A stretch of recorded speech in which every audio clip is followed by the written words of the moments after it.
Assalamualaikum warahmatullahi wabarakatuh. Alhamdulillah rabbil alamin wassalatu wassalamu ala asyrafil anbiya wal mursalin sayyidina Muhammad wa ala alihi washabbihi ajma'in. Rabbi shrah li sadri wa yassir li amri wa hlul 'uqdatam min lisani yafqahu. Jadi hari ni kita start dah buku tanya jawab lengkap tentang agama dan kehidupan. Karangan ataupun dia sebenarnya soal jawab dan telah dibukukan iaitu Dr. Ahmad Asyarbashi dah. Rektor Universiti Al-Azhar Mesir lah, Dr. Ahmad Asyarbashi dah. Okey, kita baca dah seterusnya. Solat sunat asar dah. Semaya solat sunat asar dah. Apakah solat asar mempunyai solat sunnah atau tidak? Di solat asar mempunyai solat sunnah yang bukan muakkad. Jadi ghair muakkad, iaitu 4 rakaat yang dilakukan sebelum mengerjakan solat asar. Mengikut syekh ni lah. Solat sunat 4 rakaat ini mempunyai 2 tasyahud dan 1 salam yang diucapkan pada akhir tasyahud yang kedua. Yang salam ni. Satu salam jadi dia ajar ni bukan buat 2 rakaat salam. 4 rakaat 1 salam. Ya. Tasyahud yang pertama tu bangun balik. Jadi rakaat naik rakaat ketiga. Rakaat keempat tasyahud kedua tu baru bisalam. Boleh lah, tidak pelik kalau kita jumpa di semaya Masjid Mekah, Madinah kan. Jumpa lah. Kita tak Malaysia ni jangan jumpa benda gini lah. Kalau kita jumpa pun kalau ada orang Pakistan mari duduk semaya pak kita adalah jumpa dah. Okey, pak ni berapa kali tahu dia tak duduk bisalam dah. Lepas rakaat kedua bang, lepas rakaat keempat bang, lepas rakaat keenam bang istihad dia. Semaya banyak pukul kita main sikit dah. Jika keempat rakaat tersebut terhitung sebagai solat sunat qabliyah asar. Jadi 4 rakaat tu qabliyah lah sebelum. Qabliyah ni maksudnya sebelum sembahyang asar tu boleh solat sunat qabliyah. Ibadah sunat ada 2 macam, ibadah sunat muakkad dan ibadah sunat bukan muakkad. Ada sembahyang sunat yang ditekankan muakkad, bukan muakkad ni tak ditekankan dah. Ibadah sunat muakkad adalah ibadah sunat yang senantiasa dikerjakan oleh Rasulullah sallallahu alaihi wasallam. Nak kena muakkad hak Nabi buat semua dah. Dan tidak pernah ditinggalkannya, barulah dikatakan muakkad. Adapun ibadah sunnah bukan muakkad, ghair muakkad yang tidak ditekankan adalah ibadah sunnah yang dikerjakan oleh Rasulullah SAW namun terkadang ditinggalkan oleh beliau. Jadi ada kadang-kadang Nabi tinggal, ia tidak jadi muakkad lah. Hak buat semua tu boleh jadi muakkad. Para fuqaha berhujah tentang hal ini berdasarkan apa yang diriwayatkan oleh Abdullah bin Umar dari Rasulullah SAW, di mana beliau bersabda, Allah memberikan rahmat kepada orang yang mengerjakan 4 rakaat sebelum mengerjakan solat asar.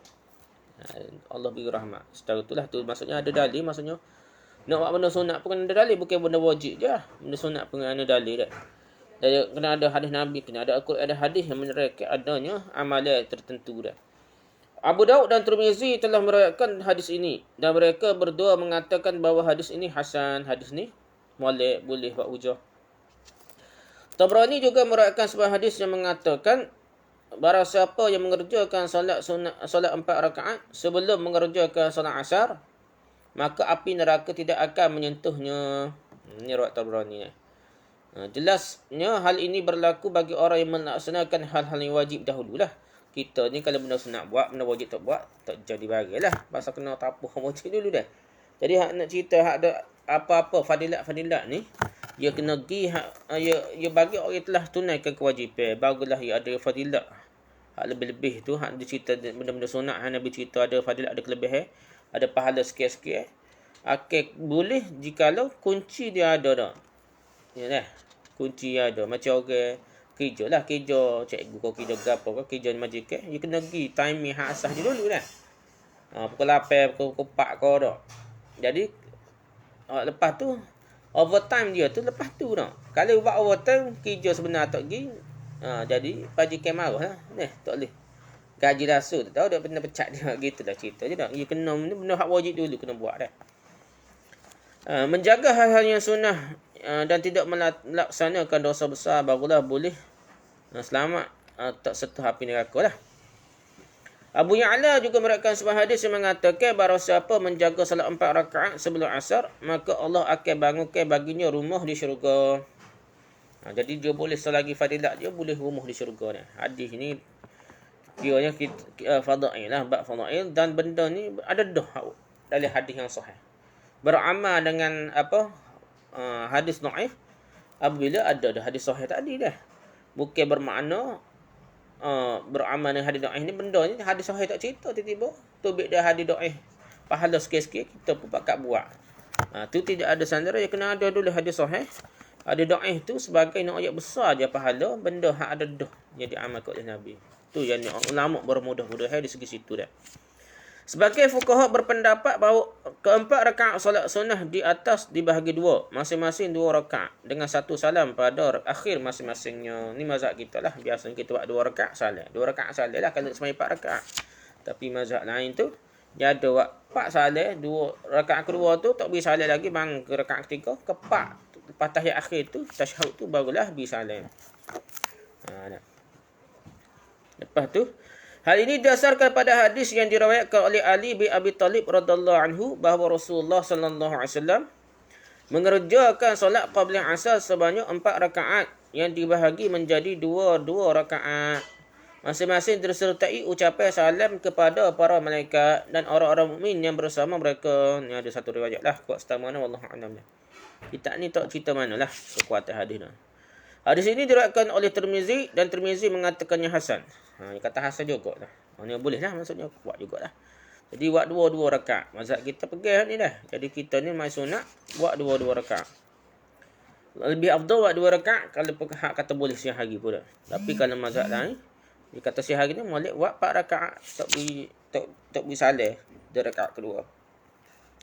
Demikian juga para penyusun kitab-kitab sunnah meriwayatkan bahawa Rasulullah SAW pernah mengerjakan salat 4 rakaat sebelum salat asar, di mana untuk setiap 2 rakaatnya diakhiri dengan salam. Maksud 2 rakaat salam, 2 rakaat salam. Nah, kira gitulah nama moleknya dah.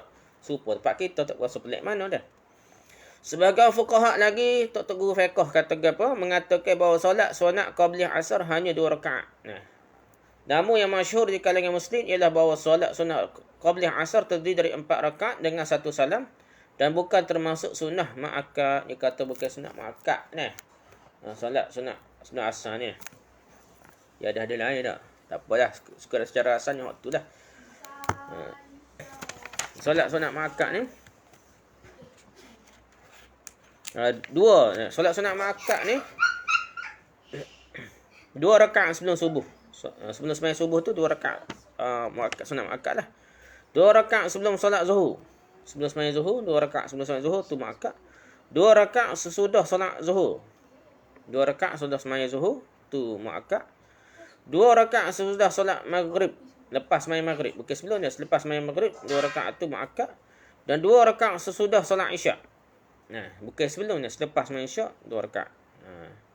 Ni dikira solat ma'akad lah. Ni sunat ma'akad. Jadi berapa? 2 4 ni sampai 10 ni lah. Ada kata 12, ada kata 10 ni lah. 10 kata muakkad ni. Bukan muakkad 2 rakaat, setelah 2 rakaat solat sunat muakkad sudah solat zuhur dan sudah yang tersebut. Maksudnya jadi 4 rakaat lah. 2 rakaat pertama sebelum sembahyang zuhur sunat muakkad. 2 lagi tambah jadi ghairu muakkad, bukan muakkad. 4 rakaat sebelum solat asar. 4 rakaat setelah 2 rakaat solat sunnah muakkad sesudah solat maghrib sebelumnya. 2 rakaat setelah 2 rakaat solat sunat muakkad setelah solat isyak. Maksud lepas lah tu dah. Dia kata lepas tu dah. 4 rakaat ni mazhab lain. Kita tak ada siapa 4 rakaat lepas zuhur maghrib dengan isyak ni. Tak apalah gitulah. Jadi sininya 4 rakaat sebelum asar ni tidak muakkad lah gitulah. Okey, solat sunat maghrib. Solat sunat maghrib lah. Apakah sunat hukumnya melaksanakan solat 2 rakaat setelah azan dan sesaat sebelum solat fardu maghrib? Maksudnya sebelum sembahyang maghrib fardu tu boleh ke tidak kita sembahyang sunat maghrib? Jadi ada perbahasan di kalangan ulama ni. Tok Guru Aziz kata tak ada dulu dah. Masa ngaji tu dah. Tak apalah.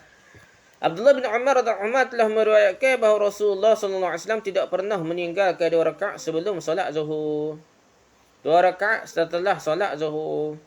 2 rakaat setelah solat maghrib. 2 rakaat setelah solat isyak dan 2 rakaat sebelum solat subuh. Solat muakkad ni tak?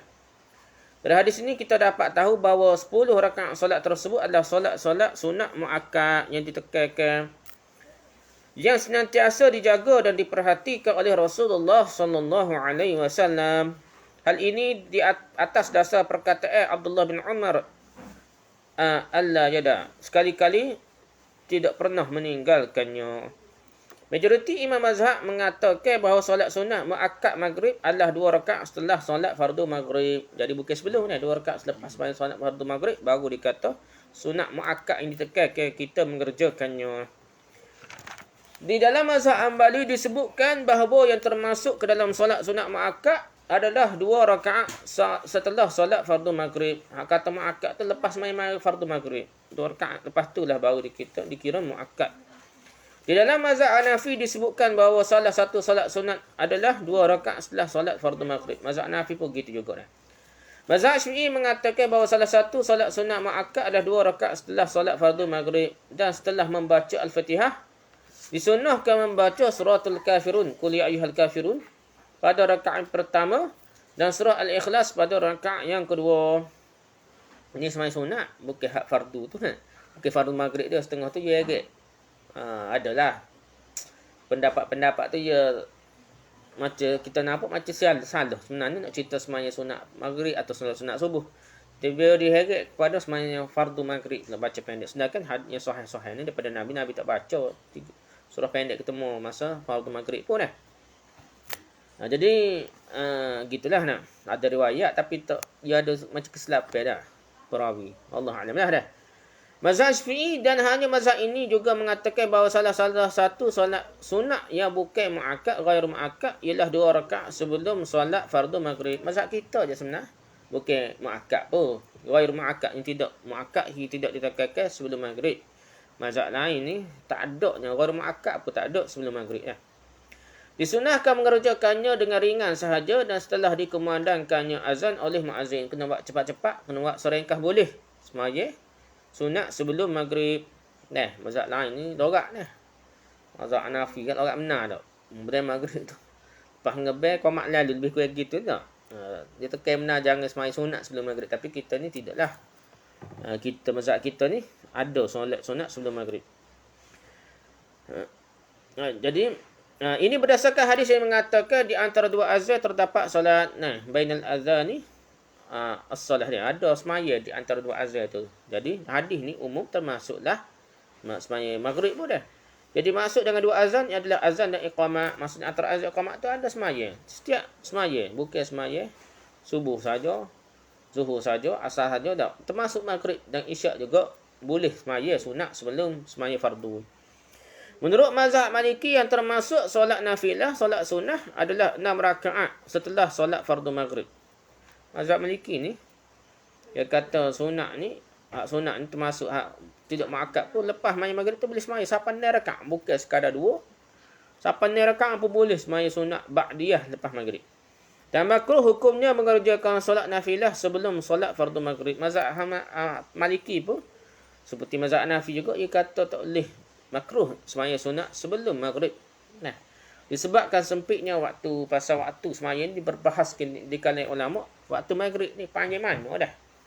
Ada kata sekadar semaya sunat. Sekadar ambil semaya, ngebel, semaya maghrib lah tak. Semaya ataupun 2 rakaat ataupun 3 rakaat semaya maghrib terus. Habis waktu semaya maghrib ni. Ada kata panjang lagi tak. Tak apalah, yang pentingnya khilaf tu tak apa. Yang pentingnya bila dia ayat sempit waktu dah. Mazhab Maliki Hambali ni tekan, Hanafi Maliki ni tekan suruh cepat semaya maghrib ni jangan lewat, dan sempit waktu je.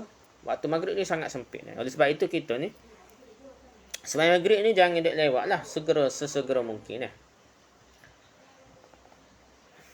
Pasal bahar tu waktu habis dia dah. Waktu bila habis waktu semaya maghrib ni bahar dah. Dan nadi hak cerita Nabi semaya fardu maghrib ni 2 kali. Sekalanya cerita tentang Jibril ajar Nabi waktu semaya dah. Semaya subuh waktu awal sampai waktu lewat dah.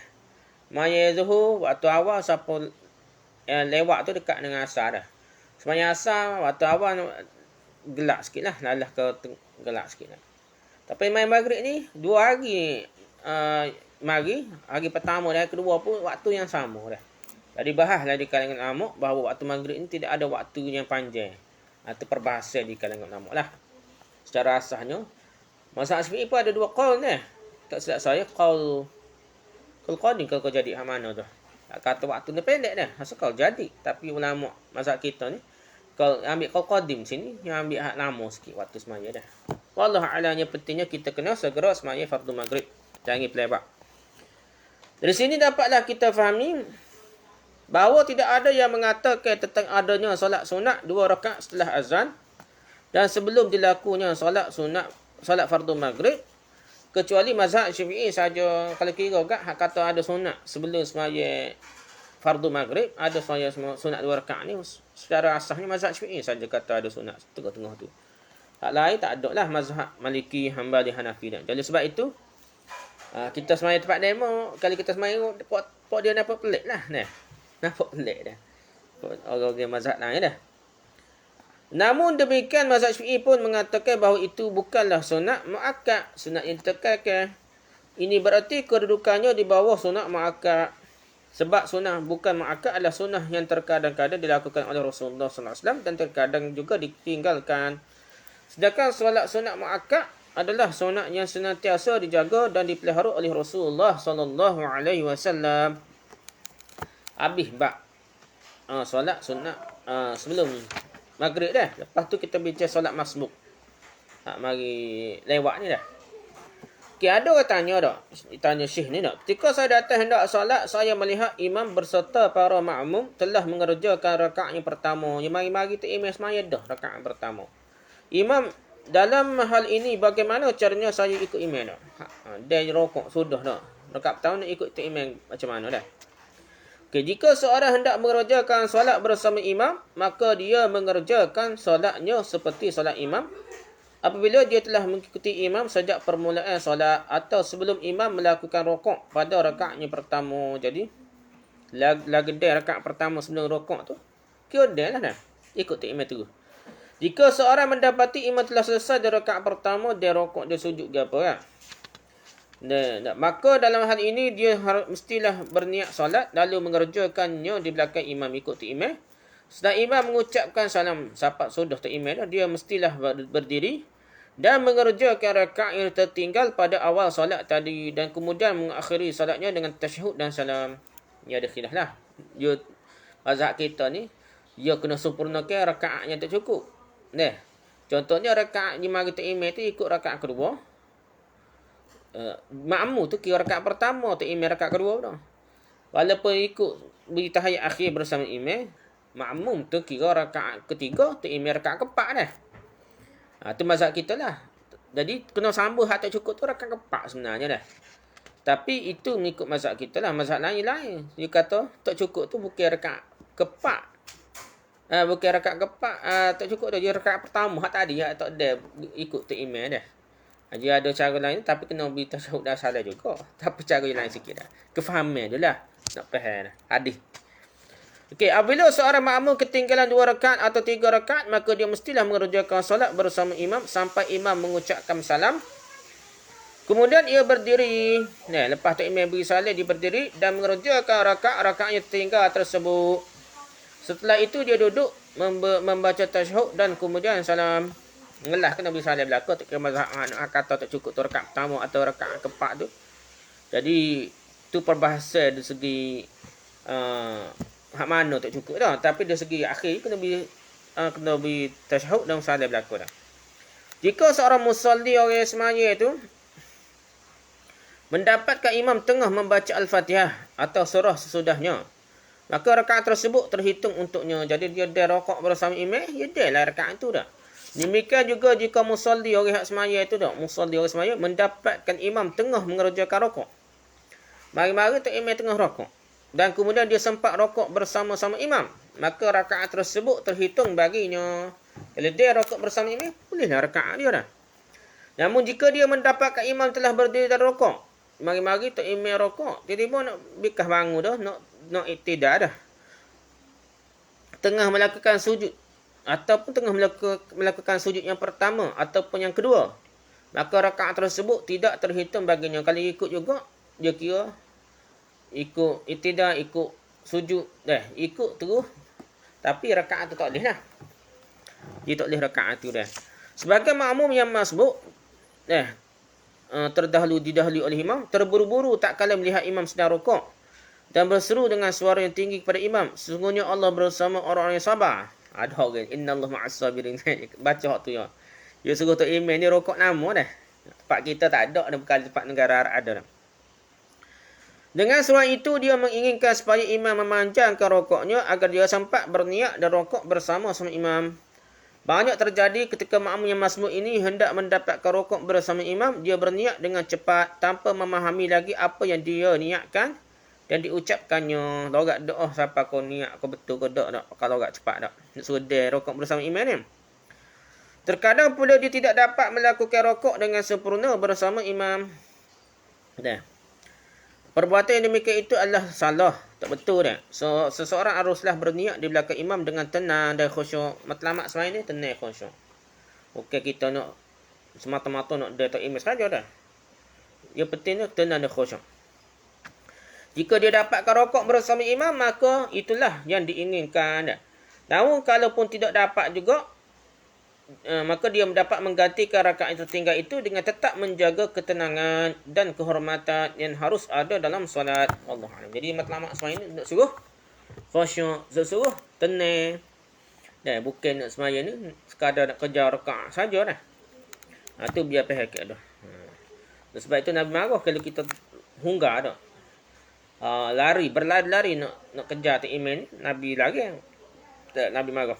Sebabnya ia akan menimbulkan letih, keluh kesah, debar kerana tak tenang lah. Sedangkan sembahyang ke zikir ke amalan ni kita nak ketenangan. Jadi tak betul lah. Tak betul lah orang kata hak jenis zikir ni tak khabar dah. Zikir siapa tak khabar. La ilaha illallah gapo gapo.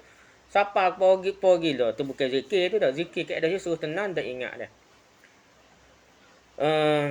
Waktu maghrib di Rusia jauh lagi lama dari zuhur pada musim sejuk. Tak boleh pakai kalau cakap masa maghrib pendek dah. Dia tengok keadaan lah. Ada. Tempat kita ni tidaklah. Ada tempat di Rusia gapo yang malam lama. Maghrib dia lama. Isya pun lama dah. Jadi lain lah sikit perbahasan dia dah. Jadi kalau kalau siapa setengah tempat tu dekat ni boleh sia-sia sama tak gelap, tak nampak gelap dah. Jadi kita kena ada istihad ulama kata pakai negara terdekat lah. Ada setengah sepakat Mekah lah. Kita kira negara terdekat yang ada waktu siangnya. Kalau siapa ni boleh siang hari, malam ni boleh, tak ada waktu semaya pula dah. Tapi diperkira-kirakan dia ada dah kerja ni pak. Dia je kita ada dah dapat je tu digunakan di seluruh dunia sistem dekat je tu. Jadi kita nak perkira-kirakan dah. Negara yang dekat dah. Jadi lepas tu Allah maafkan yang penting sembahyang 5 kali sehari dah. Waktu tu kalau kuasa yang jelas kena pakai ajalah. Kalau saya tak jelas di Rusia yang atas ni siapa kau waktu kadang ada siang lama, kadang ada malam lama. Jadi kena pakai apa? Kena pakai istihad, pakai negara terdekat. Lepas tu Allah maafkan lah, memang kaedah gitu agama ni. Di waktu yang suka ia akan jadi anjar, di waktu yang senang ia akan jadi sempit dah. Puasa yang susah kita kena permudahkan cara perlaksanaannya. Puasa yang mudah kita kena strict biar kita tegah dengan agama. Jangan kita pakai mudah laku dah. Okey, solat di atas perahu, kereta api dan pesawat terbang. Bagaimana seorang mengerjakan solat di atas perahu, atas kereta api dan atas pesawat terbang, atas kapal terbang? Orang yang boleh mengerjakan solat di atas perahu, baik perahu itu sedang berhenti ataupun sedang berlayar, boleh sembahyang atas perahu dah. Jika perahu tersebut sedang berhenti, ia mestilah mengerjakan solat persis sebagaimana dia mengerjakannya di atas daratan. Kalau berhenti ataupun maksudnya tidak kocok siapa nak rebah. Maksudnya molek kita sembahyang, mesti sembahyang ikut cara asal, iaitu berdiri dulu dah, jangan terus duduk dah.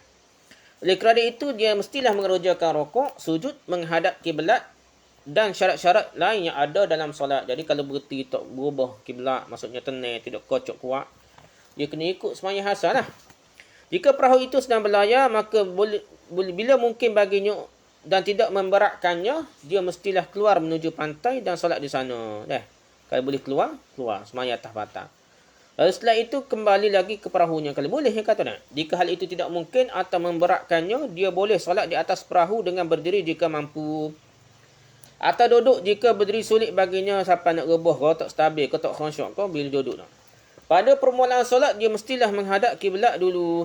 Jika pada pertengahan solat perahu berputar, lari daripada kiblat, maka dia mestilah berputar dan menghadap kiblat sebatas kemampuannya. Kalau dia tahu boleh putar dah. Kalau tahu biarlah. Jika yang demikian itu tidak mungkin dan tidak dapat dia lakukan atau sulit baginya untuk ubah kiblat, maka dia tetap solat seperti semula yang asal, dan setelah itu dia tidak perlu lagi mengulangi solatnya. Jadi tak perlu sembahyang semula lah. Dia sembahyang dah start awal-awal menghadap kiblat, tiba-tiba perahu dia ke terbang dia ke main pusing mari, tak tahu mana kiblat. Jadi kita sembahyang hak asal ikut atulah nak gana nak. Yang penting sembahyang tidak perlu diulangi dah. Hal yang sama atau yang mirip dengan hal di atas juga berlaku pada pelaksanaan solat di dalam kereta api atau di atas pesawat kapal terbang. Iaitu pada permulaan solat, musalli orang yang sembahyang itu mestilah mengerjakannya dengan menghadap kiblat dahulu. Itu keadaan asalnya. Jika kereta api bergerak, berbelok atau berputar dan si musalli tahu akan hal itu dan mudah baginya untuk berputar menghadap kiblat, maka dia mesti melakukannya. Jika hal itu sukar tidak mudah baginya, maka dia boleh mengerjakan solat sebagaimana yang dia mampu tanpa berputar-putar ataupun mengubah arah pakai asar. Pakai start sembahyang itu gitu saja dah. Start ikut menghadap kiblat tu dah. Di pesawat terbang, seorang dapat mengerjakan solat sambil berdiri atau duduk tanpa mesti mengubah badan ke arah kiblat di tengah-tengah solat jika hal itu tidak mudah baginya. Allah SWT firman, la yukallifullahu nafsan illa wus'aha. Allah menghendaki yuridullahu bikumul yusra wa la yuridu bikumul usra. Allah hendak kemudahan bagimu dan tidak menginginkan kesulitan bagimu. Surah Al-Baqarah ayat 185. Jadi Allah nak suruh mudah. Yuridullahu bikumul yusra wa la yuridu bikumul usra. Allah nak kita ni mudah. Benda yang Allah suruh ni sebenarnya mudah kita amalkan. Ketenangan, kerehatan, sebenarnya banyak kelebihan dah. Apa yang Allah suruh? Jangan jadi sukar. Sukar tu bukan agama lah. Kalau siapa sulit, lebih hak sulit tu bukan agama. Agama ni bagi hak yang memudahkan kehidupan, menenangkan dah. Bukan serabut dah. Jadi kalau sembahyang di kapal terbang, tengok juga kalau kita atas kapal terbang tu, contoh nak pergi Jepun. Nak pergi Jepun ni ramai orang Jepun dah. Ramai bukan Islam. Kita 2-3 orang jauh Islam ni. Jadi ada tempat yang boleh sembahyang berdiri dan tempat molek kita bolehlah sembahyang diri tempat dia yang diberikan dah, yang khusus. Tapi kalau nak pergi haji dah, semua orang Islam pakat nak cari tempat yang muat seorang atau 2 orang saja nak sembahyang. Tu tidak mungkin lah. Sembahyanglah tempat duduk masing-masing walaupun tidak menghadap kiblat dah. Kalau boleh berdiri, kalau tak boleh berdiri, boleh duduk lalu lah. Sembahyang sekadar yang mampu dah. Tapi benda tu kalau betul-betul dalam waktu sembahyang lah. Kalau betul-betul kita boleh sampai dalam waktu, sampai ke airport yang kita boleh sembahyang dengan keadaan selesa, tak perlulah kita sembahyang atas terbang. Tambah-tambahlah kalau dekatlah jarak perjalanannya nak pergi Kuala Lumpur dah. Setengah sejam dah. Tak sampai sejam, 40 minit dah. Kalau 45 minit. Jadi kalau boleh sembahyang, ada waktu sempat untuk kita sembahyang di airport, lebih baik kita sembahyang secara penuh. Kalau sembahyang atas terbang juga pun boleh semula dah. Pasal tak berapa comel nak sembahyang boleh duduk dengan tidak menghadap kiblat. Kalau terpaksa masa yang sudut, baru bolehlah kita sembahyang secara duduk dan tak perlu qada, sempurna dah sembahyang kita dah. Okey, sifat-sifat seorang imam solat. Untuk imam solat ni, apa sifat-sifat yang mesti ada pada diri tu imam dah? Ada seorang yang biasa mengimami solat orang banyak, namun dia biasa menghadiri pesta-pesta dansa wanita, pesta-pesta danduk wanita joget ni lah. Dan memberikan tumpukan tangan serta memberikan semangat pada para wanita tersebut pada saat mereka berdansa dan joget. Apakah sah bermakmum kepada orang seperti ini? Boleh ke cerita imam dia sah kita ikut sembahyang bersama imam hak jenis begini lah. Imam fasik kita kata tak? Semua imam radhiyallahu anhum bersepakat bahawa makruh hukumnya solat di belakang orang yang fasik. Makruh, itu sepakat. Namun mereka bersisih pendapat mengenai sah atau tidaknya khilaf. Beza pendapat lah. Sebahagian dari mereka mengatakan bahawa itu sah. Namun sebahagian yang lain mengatakan tidak sah. Menurut Imam Abu Hanifah rahimahullah ta'ala, solat di belakang bermakmumkan pada orang yang fasik apabila itu telah terjadi hukumnya sah saja, namun tetap makruh. Dalam mazhab Hanafi juga disebutkan bahawa yang layak didahulukan untuk menjadi imam solat adalah orang yang paling wara', iaitu orang yang paling lurus dan paling menjaga diri dari hal-hal yang syubhat, yang masih samar antara halal dan haramnya, bukan jaga benda haram. Benda syubhat pun dia elok. Maka orang gini lah yang patut jadi imam dia. Adapun hadis yang masyhur di kalangan kebanyakan orang, iaitu solatlah kamu di belakang semua orang, yang baik maupun yang jahat, orang yang jahat, belum diyakini sebagai benar-benar berasal dari Rasulullah SAW. Hadithul muhlah. Bahkan dalam kitab Sunan Abi Daud disebutkan sebuah hadis dari Rasulullah SAW yang mengatakan, tidaklah patut seorang mukmin bermakmum kepada orang-orang fasik. Tapi ada lain juga, tapi tak kuat jugalah dah. Menari atau berdansa adalah menggerak-gerakkan badan dengan gerakan yang teratur dan berirama. Kebanyakan tari dan dansa dilakukan oleh kaum wanita, dan wanita yang melakukan tarian dan dansa tarian tersebut adalah wanita bukan muhrim. Bukan muhrim ni maksudnya bukan mahram. Muhrim ni orang gaji dia, bukan mahram. Dengan banyak bahagian auratnya terbuka sehingga terlihat oleh laki-laki bukan mahram yang menyaksikan pertunjukan tersebut. Dengan demikian, gerakan-gerakan para penari tersebut memberikan pengaruh kepada orang-orang yang melihatnya dan terkadang juga membangkitkan syahwat mereka. Nak yang benda tak molek lah. Oleh kerana itu, para imam, sebagaimana yang tertulis dalam kitab Hasyiah karya Ibn Abidin, Hasyiah Ibn Abidin lah, terkenal dalam kitab-kitab fiqh mazhab Hanafi ini, sepakat bahawa perbuatan ini di atas adalah haram selama hal itu membawa orang kepada kemungkaran, jadi haram lah. Dalam kitab Nurul Ain disebutkan bahawa orang yang menghalalkan perbuatan tersebut dan mengingkari keharamannya adalah orang-orang yang fasik. Tak kafir lagi. Setengah kata kafir dan tak kafir lagi, ada lagi lah. Bahkan setengah bahagian ulama mengambil sikap keras seperti Imam Kirmani. Ini ulama-ulama pensyarah hadis ni. Dengan mengatakan bahawa orang yang menghalalkan perbuatan itu adalah orang kafir. Kalau benda tu jelas haram, ijma'. Memang orang yang kata boleh buat, kafir lah tak. Dia buat sekurang-kurangnya menghalalkan yang haram tu bahaya dah. Bagaimanapun juga, orang yang menjadi imam solat mestilah menjadi teladan kesalehan bagi para makmumnya. Janganlah dia tunjuk contoh yang tidak baik. Baik dari segi zahirnya, lahiriahnya maupun perjalanan hidupnya. Baik dari segi perbuatannya maupun perkataannya. Baik dari segi aspek sikapnya maupun perilakunya. Dia lemah lembut. Dia jadi contoh teladan kan. Kerana dia berada di barisan yang paling depan di antara orang-orang yang sedang melakukan ibadat solat. Iaitu sebagai imam solat bagi mereka. Dia menjadi imam bagi satu perbuatan yang paling mulia, iaitu solat, di mana di dalamnya seseorang berdiri di hadapan Allah Subhanahu wa taala dan bermunajat kepadanya. Oleh kerana itu, pemimpin pemerintahan seyogianya menetapkan orang-orang yang akan menjadi imam solat, iaitu dengan memilih orang-orang yang soleh, yang bertakwa dan berilmu. Jadi kalau ada pemimpin pemerintah, dia mesti wajib lah, dia kena pantau, tengok tu emailnya, juru. Jangan biarkan hak tak juru punah jana lah. Jadi kena tanggungjawab lah pemerintah. Kalau kita pakai tegak Majlis Agama Islam Kelantan lah, jabatan-jabatan agama setiap negeri dia kena ambil tahu. Dulu ada di Jepun pun ada tak masalah nak untuk email orang Arab Mesir. Dia ngapa Quran, bukan dia di Mesir ni budak-budak ngapa dah nah. Dia ngaji Jepun sambil engineering ke apa. Lepas tu nak bawa budak tina Jepun dak gagal masjid dia dak. Orang beri ke dia, so dia tu email kerana dia baca sedap pandai lah. Moga dia biasa ngapa dah. Tak tahulah apa habis kata habis, tapi ngapa Quran dah. Moga orang Arab biasa jangan ngapa mudah bagi dia dah. Bahasa dia. Tiba buat perang gitu, jadi gagal lah. Jadi benda-benda gini tak sepatutnya berlaku dah. Kita tak usah jenis email yang bermasalah. Dan banyak juga email yang bermasalah ni dah. Curi duit masjid lah dah. Bukan pencuri dah, email sendiri ada dah. Benda-benda gini tak comel dah. Ke apa dah kita? Sikit lagi dah. Dialek imam dah. Hogang bahasa Jepun. Hogang apa? Dia itu apa? Logat dah. Imam, dialek imam. Ada seorang yang mengimami sekelompok orang dan menyampaikan khutbah kepada mereka dalam solat Jumaat. Orang itu mengucapkan khutbah, mengimami solat dengan memfathah ke huruf mim. Baca memfathah. Yang terdapat dalam ucapan Yaumiddin. Oh, maksud sepatutnya Yaumiddin, Maliki Yaumiddin. Dia membaca Yaumaddin dia, Yaumaddin.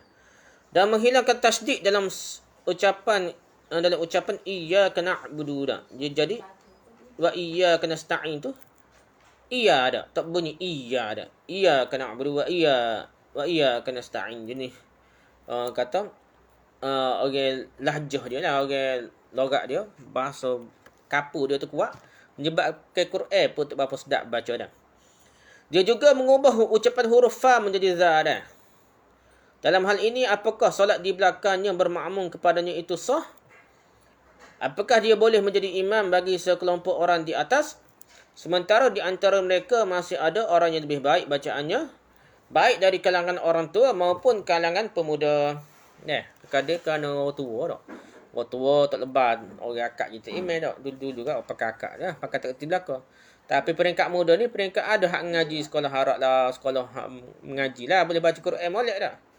Belah mana dah? Okey, disyaratkan bahawa khutbah Jumaat mestilah disampaikan dalam bahasa yang fasih. Khutbah bukan semaya lagi, khutbah sendiri itu kena fasih dah. Selama di antara yang mengerjakan solat masih ada orang yang mempunyai kemampuan tersebut, kalau ada orang lain mesti wajib cari hak lebih baik bacaan dia. Kerana bahasa yang fasih itulah bahasa Al-Quran, dan bahasa Al-Quran itu adalah bahasa Islam dan bahasa Rasulullah sallallahu alaihi wasallam. Jadi bahasa Quran ni bahasa Islam dia. Sebahagian fuqaha dari mazhab Maliki mensyaratkan bahawa bahasa yang digunakan dalam khutbah mestilah berbahasa Arab. Mazhab Maliki kata mesti bahasa Arab. Setengah-setengah mazhab tu tak. Dia ni orang bukan orang Arab. Tapi dia royak mesti bahasa Arab belaka. Tak ada langsungnya nasihat dalam bahasa dia sendiri sehingga ke makmum tak faham ke sekarang bahasa Arab saja. Ni masalah juga, tapi begitulah masalah lain tak. Bahasa kita boleh kan. Bahasa kita 5 rukun je, mesti bahasa Arabnya. Hak lain tu tidak wajib lah. Sekalipun jemaahnya bukan orang Arab, ni mazhab Maliki lah. Jika tidak ada di antara mereka yang dapat berbahasa Arab, maka kewajipan solat Jumaat gugur dari mereka. Mudah. Jadi tak payah berlaku semaya Jumaat dah. Kalau tak erti bahasa Arab belaka dah. Ni hak khutbah ni bukan semaya dah, khutbah Jumaat tak ada erti bahasa Arab, tak payah semaya Jumaat dah. Kita gaya ada Covid ni. Kena sunat taubat adalah. Jadi kalau keadaan yang pemerintah sebenarnya sini pihak pemerintah dah, kewajipan pihak pemerintah. Dia kata wajib, kita wajib gilah.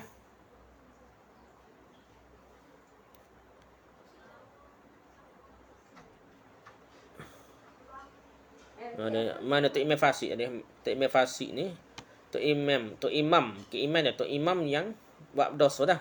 Buat dosa yang zahir, yang orang tahu dah. Kalau hak yang sore-sore dia, kalau fasik sore dia, kita tahu biarlah dah. Hak zahir tu jadi makruh kita ikut belakang dia, kalau boleh pilih tu imam lain lah.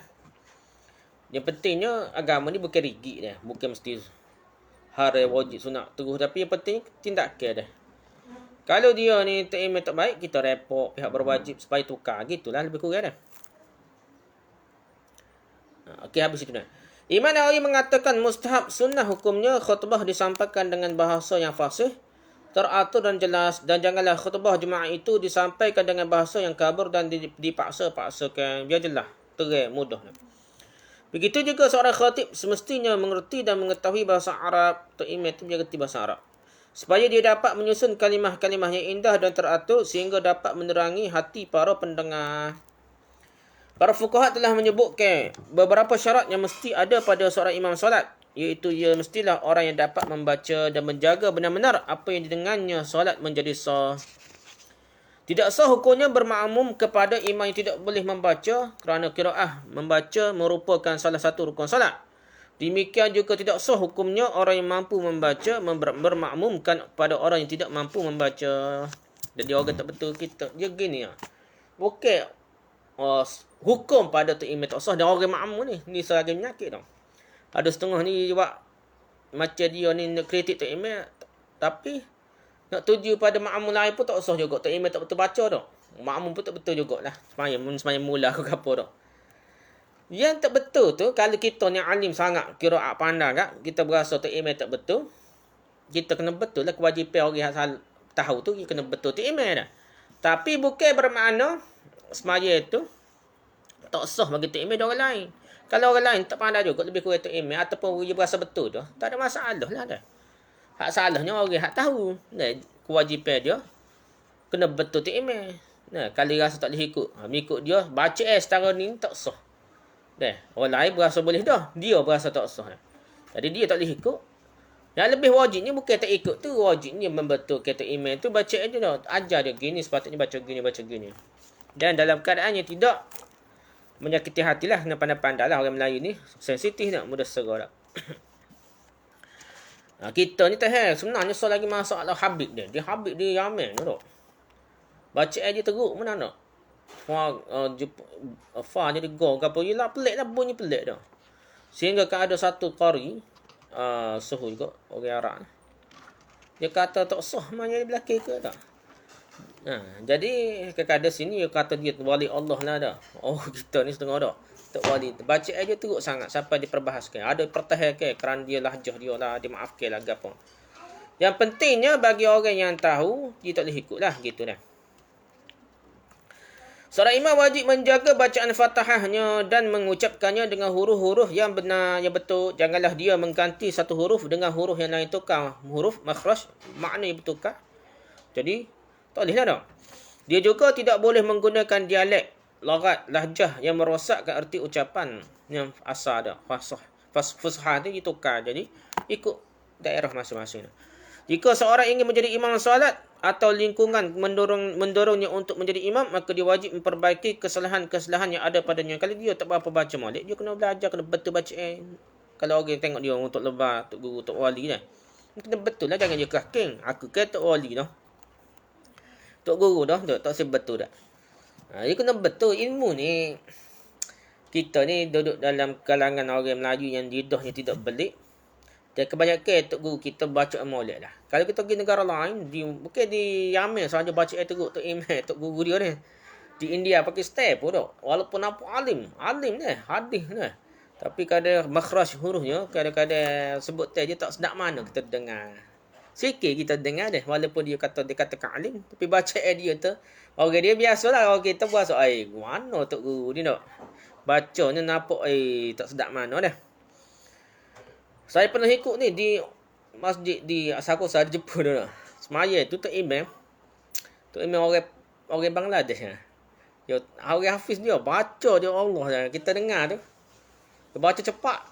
Kita kata Quran ke gapo ni. Tak gana dah. Tempat lain tak tahu lah situ masa saya maya dah. Nak bunyinya tok imam sepatutnya kena baca yang sebaik mungkin dan bukanlah nak cepat habis atas mata hafiz tapi tak sedap dah. Antara hafiz Quran dengan baca sedap, yang penting baca itu sedap dah. Okay, jika tidak, maka dia mesti menyerahkan keimaman solat itu kepada orang yang lebih layak. Jika dia mampu memperbaiki kesalahannya namun dia tidak melakukannya dan kesalahan itu terjadi tatkala dia mengimami solat, maka keimaman solatnya itu batal. Bahkan solatnya pun batal dah. Dia sendiri pun batal, orang lain pun batal. Orang lain tak tahu ni. Ni cerita dia dulu. Kalau orang lain tak tahu, tak apalah. Para fuqaha telah menetapkan bahawa orang yang paling utama dan yang paling layak menjadi imam solat adalah orang yang terbaik bacaan Qurannya dari orang-orang yang ada. Kemudian orang yang paling mengetahui hukum-hukum tentang sah dan batalnya solat. Dia ada khilaf lah. Setara mana dah. Secara sahnya, fiqh ni kena tahulah. Kalau dia tak erti hukum fiqh semaya ni, payah dia tak imam dah. Orang tegur, tak erti nak back kigan dah. Kemudian orang yang paling warak dan paling takwa di antara mereka, barulah warak. Jangan warak saja nampak lebar pakai serban tabligh kau juru. Tiba-tiba dia ni tak erti hukum fiqh ni semaya. Tak boleh lah dah. Pasal hukum fiqh semaya pun, kalau salah ada silap sikit semanya, dia kena tahu cara nak bertindak dah. Dalam hadis disebutkan, orang yang menjadi imam solat bagi manusia adalah orang yang paling bagus bacaan Al-Qurannya. Jika dari sisi bacaan Al-Quran mereka sama, maka orang yang paling mengetahui sunnah. Jika dari segi pengetahuan tentang sunnah mereka sama, maka orang yang paling dahulu berhijrah. Jika dari segi sisi hijrah mereka pun sama, maka orang yang paling tua di antara mereka ni step-step pemilihan imam dah. Dia ada paling tua pun ada, tapi janganlah paling tua saja dah. Dari segi dia ni juru awal, dia juga setengah tertua dah baru taubat dah. Baru pergi masjid. Umur 70 baru pergi masjid dah. Jadi ada orang yang muda umur 30 pun tapi dia pergi masjid yang budak lagi, belah-belah tahun lagi, tadi orang ni lebih utama dah. Pasal dia lebih dahulu hijrah kepada kebaikan. Di sini tidak disyaratkan bahawa imam solat harus hafal Quran seluruhnya. Yang penting adalah orang yang paling baik bacaan Al-Qurannya. Jadi kalau ngapa banyak pun baca atau sedap, tidak utama. Utamanya baca Al-Quran dia bersedap. Sedap betul molek dah. Walaupun dia orang yang paling sedikit hafalan Qurannya. Jika hendak diangkat imam tetap, maka orang-orang wajib memilih orang yang benar-benar bacaan, orang yang benar bacaannya dalam erti jelas bacaannya, fasih jelas molek dah. Dan Allah SWT adalah zat yang memberikan petunjuk kepada jalan yang lurus. Okey, sekat tu sajalah kita tazkirah kita petang ni. Kita tangguhlah mana kaki peluk. Tasbih kita sudahi dengan tasbih kafarah dan suratul asr. Subhanakallah bihamdika, subhanakallah bihamdika, subhanakallah bihamdika, la ilaha illa anta, astaghfiruka wa atubu ilaik. Assalamualaikum warahmatullahi wabarakatuh.